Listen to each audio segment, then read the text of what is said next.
Some more developments in the murder of UnitedHealthcare CEO Brian Thompson in New York City earlier this week. Police releasing these photos from a hostel on the Upper West Side of a person they say is wanted for questioning in connection with the shooting.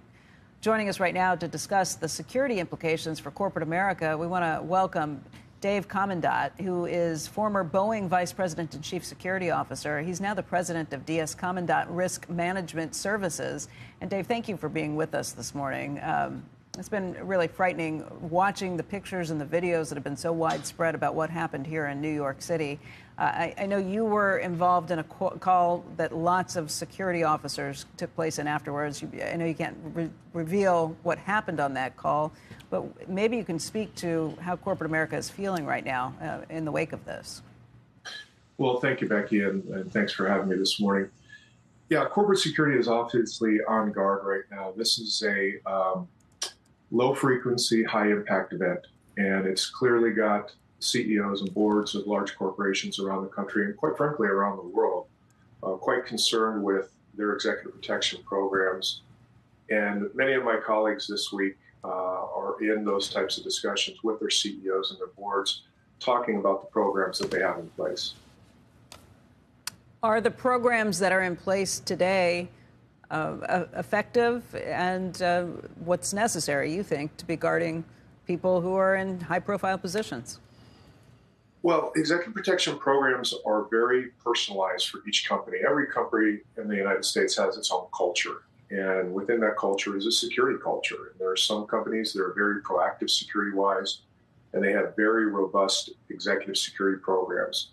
Other companies, the culture is more resistant to that type of service, and so it's more difficult to provide those types of capabilities when you're working in that environment. So in general, I would say those companies that have strong programs are still reevaluating what they do today.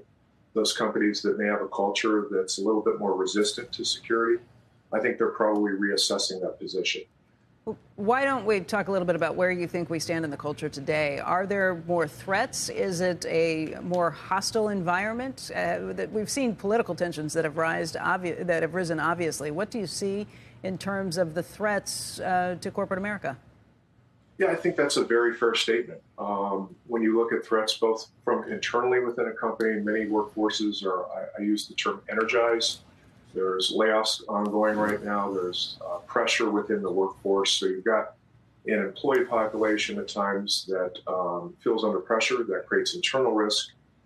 And then clearly, companies that produce products or provide services that create emotion with their users can drive risk. The use of social media has driven those types of threats. We've seen some really unfortunate comments on social media about what happened to Mr. Thompson this week.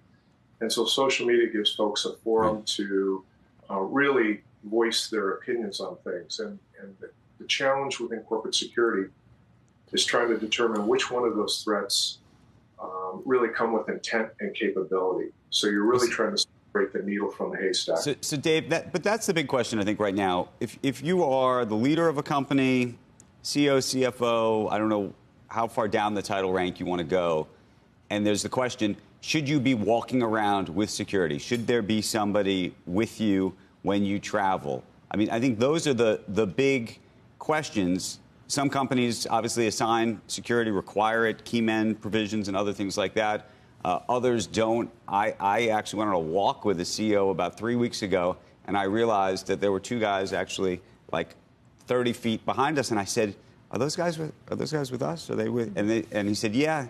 And I was surprised, to be honest with you, because I didn't think that this individual needed security at all. It was for you.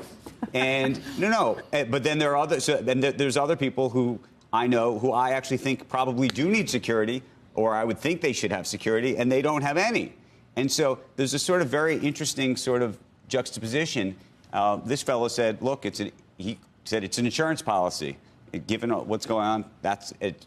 It's a small now I'm cost dying to know who this for this is. Larger insurance piece, effectively not insurance in the health insurance. Someone that used to help this guy was shocked that he came back here alone. I mean, it is shocking. So Dave, and I know it's a little bit like asking a barber whether you need a haircut, right. But at what point are you supposed to say to yourself, you're getting threats, either by email or Twitter or other avenues, and how seriously you're supposed to take that? I mean, I think that is really the sort of the fundamental question. Yeah, and Andrew, it's a great question, and it's one that corporations wrestle with every day. I think the key here is if you have a solid protective intelligence program where you are constantly assimilating threats that are coming into your company, both to your employee base, your executives, threats made against your company reputation. If you're able to do that well, then you are able to separate out those threats that really come with some intent. But Dave, how do you do that? How do you track it down? Because is it like you literally chase down everybody who makes a threat on Twitter to figure out if they have means to a gun, whether they're really unhinged, whether they say this all the time? I mean, how do you tell?